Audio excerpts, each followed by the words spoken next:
ready? Brittany, this fire is still actively burning. We've been getting regular updates about it from officials. They're giving us an update right now live. Right now, the state of emergency remains in effect. The emergency order of evacuation will be lifted at 2 p.m.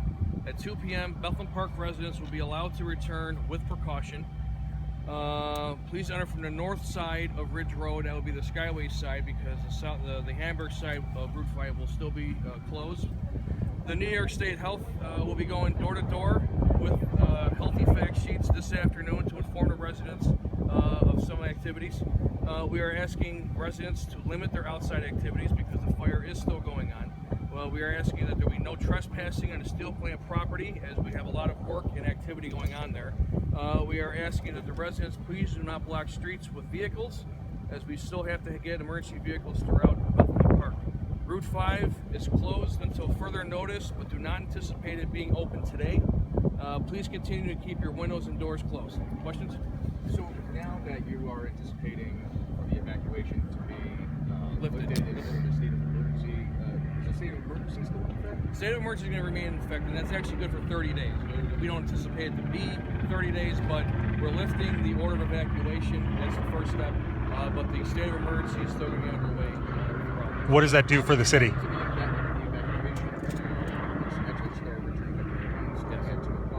that just give more of an indication that the air quality around here is better? That's exactly what it means. The air quality over the last few hours, the trend has been looking very good for us, and we decided with the expertise of the state, federal, and county health departments and EPA that have been here, that it very shortly we'll be able to lift that ban and allow people back to their homes. Anyone in the shelter, the warming shelters, the 12 people that are there, we'll be having our public works department bring them back to their homes, pick them up at 2 o'clock and bring them back.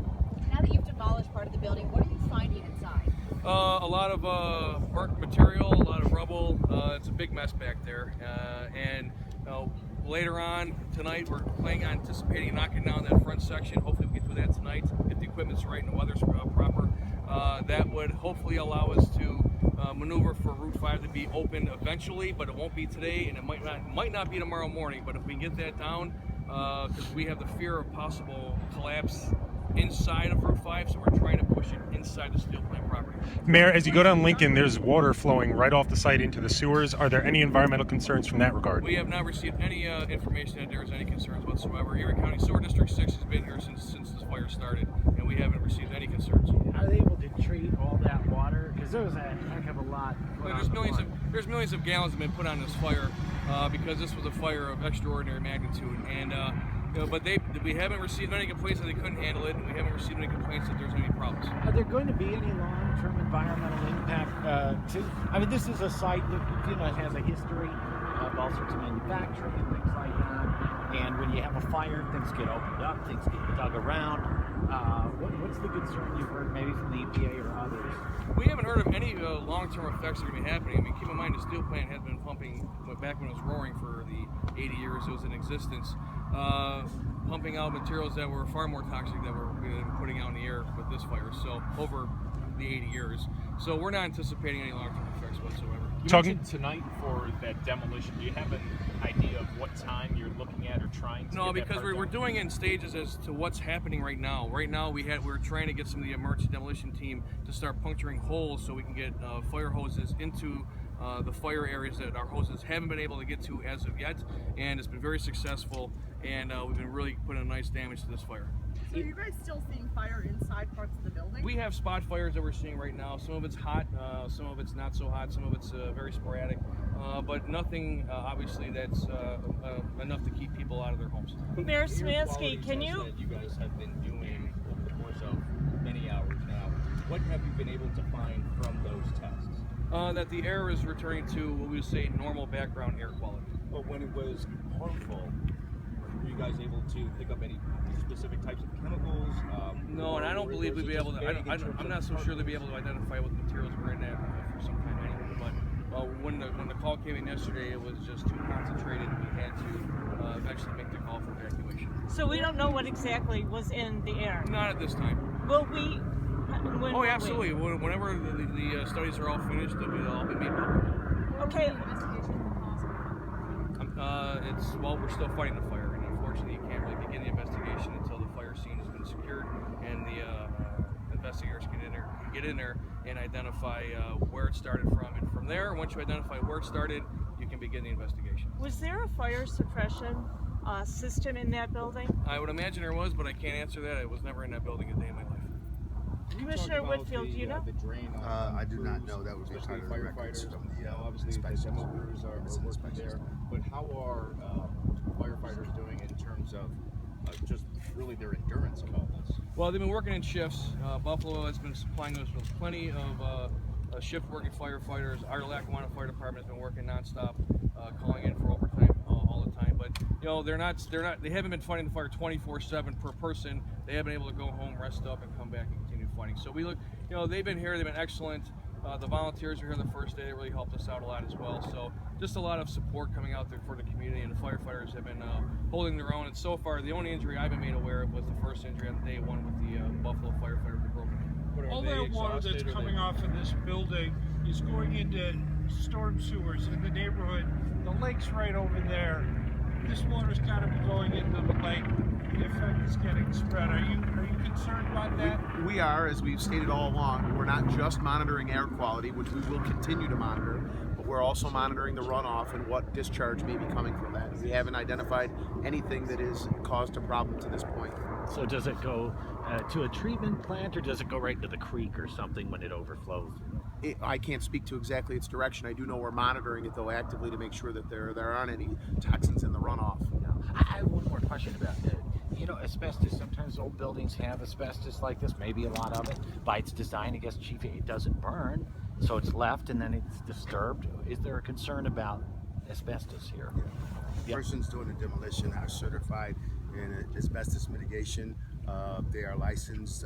We are deferring to them. They're the experts in that area. And so, you know, we're operating as safely as we can. They are assessing the scene for asbestos and other materials, and will operate appropriately. Do you know, I mean, other than, I guess I see them wet it down when they tear down buildings, it's kind of big to shrink wrap. Do you know what the process is to kind of safeguard the community against the spread of that? Again, these persons, everybody here is certified and licensed to do what they're doing. We're operating as safely as we can to mitigate these issues here, monitoring for asbestos and all other kinds of materials. It's early, but what are the demolition teams finding so far? What are they telling you? I mean, it's our assumption that there are materials here that are not good for you. So obviously, we want to keep the residents and the responders, all the workers here, as safe as possible. So we're taking every precaution to mitigate whatever whatever we find here, whatever might potentially be here.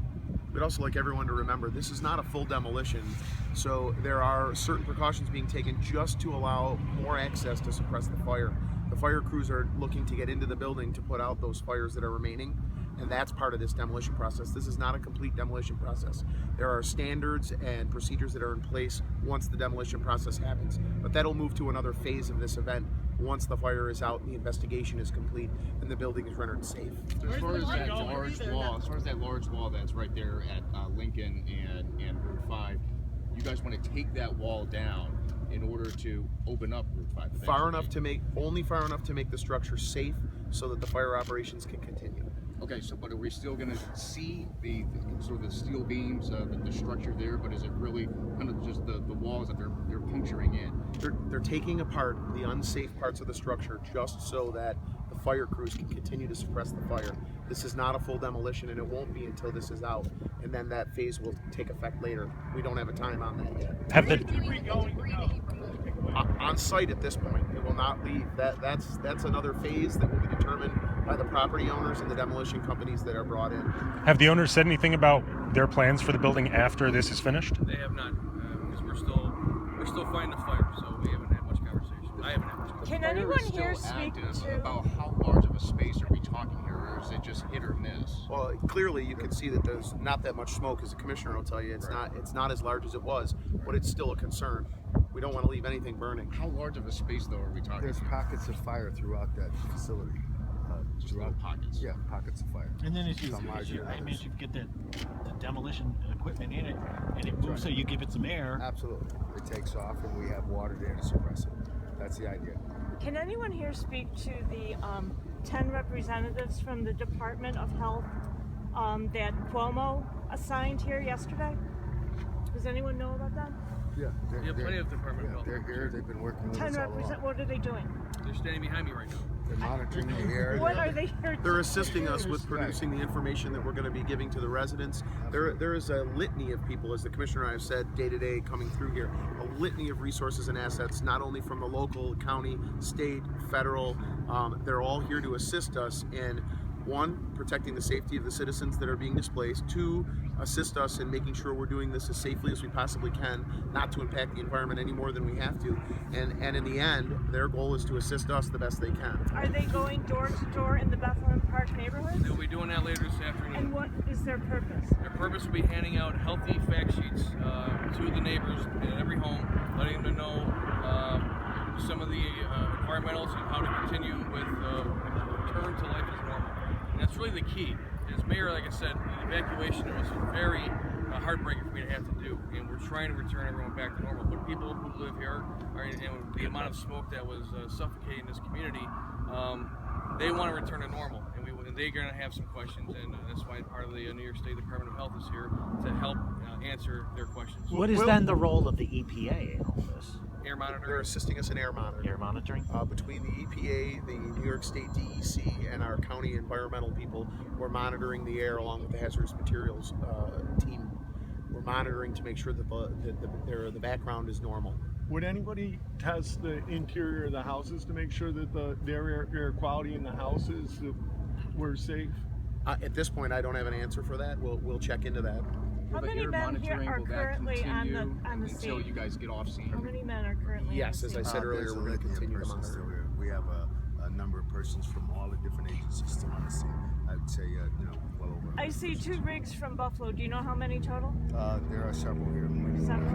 Yes, there are several. Is there a better timeline right now for when you expect the fire to possibly be out? No, I mean, there's no time. Again, this is a tedious process. We're going to methodically go through this as safely as we can. Again, erring on the side of caution.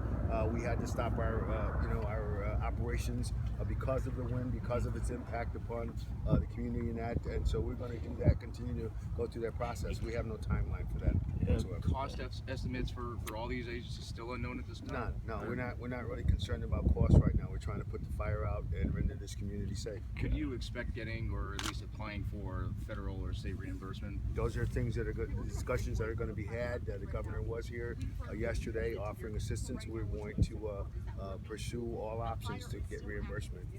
Garnell, or anyone, you said millions of gallons of water. Do you have really any idea? The Erie County Water Authority has been here since the fire started, and they have not left the scene. And they've been preparing in case there was any water main breaks. Understand where we're standing right now. I believe it's a 25-inch water main, and that means that's millions of gallons. So going throughout Erie County itself. So they've been here in case, with all the amount of water going through, sometimes the water lines that are old may be disrupted. It means a water main break, which would add even more problems. They've been here the whole time, but to answer how many millions of gallons have been put on this fire, you probably have to call the Water Authority because they've been monitoring it through their control system. Okay. Is that Erie County Air 1 flying above us still actively involved in heat mapping? It has been, and it'll be back intermittently to assist Buffalo Fire and Lackawanna Fire with determining the course of the fire. How many demolition companies have been working on this? I believe there's two. There are two at this There's point. 2 right now, yes. Two local contractors, or 2 contractors. And at this point, again, as the Commissioner and I stated, this is emergency demolition only. The final demolition will be determined down the road after the next phase of this process. Once the fire is done, the investigation is done, then the demolition can start, and that would be determined by the property owner, and/or they'll work with the city and determine what the process is. And we've also had some issues regarding the demolition itself or the temporary demolition because of the fact that you need specialized equipment. It has to be equipment that can reach the top of the building. Understand last night what the commissioner was talking about was the wind gusts were so strong that some of the steel panels were flying off the building, and that was jeopardizing our first responders and our demolition crews. So we had to pull them off till the wind died down. But we had to get specialized equipment. It wasn't just any unit that wanted to come over and help out. They had to have special equipment that can reach the top because we had to start by scraping off those metal plates first before we got to the lower parts of the buildings. no injuries as a result of the sheet metal? No, not right now. Will there be any final testing of the air once the fire is done? They're not. The air quality EPA is doesn't still- plan on leaving it until the job's done. So they're just gonna pull down what's closest to Route 5, is what you're saying, when they're ready? I'm sorry, can you repeat that? They're just gonna pull down what's closest to Route 5? That's the estimated plan. That's just a temporary?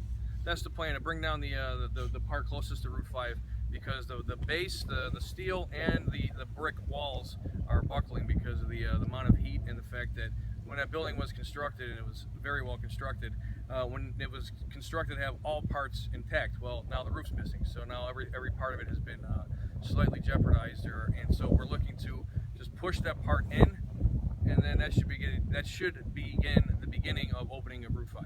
There's no timeline on when that could all be. It won't be today, I can guarantee you that. Maybe over the weekend? Yeah, we're anticipating the weekend, but we can't say for sure. But we'll let you all know first. So it's not like we're going to see that corner there completely gone. It's just a matter of the Safety loose parts, first, the loose yes. parts, the parts that are in jeopardy of collapsing, whatever. Right. You guys want to push all that or get it all down, and then open Any Route 5. part that could fall into Route 5 is going to be pushed in. Anything that's beyond that reach, we'll leave intact for a later day. Right now, we have to get the emergency part out first. All right, thank you guys. Thank you all. Thanks. That was the live press conference you are listening to now on Channel 4 with us.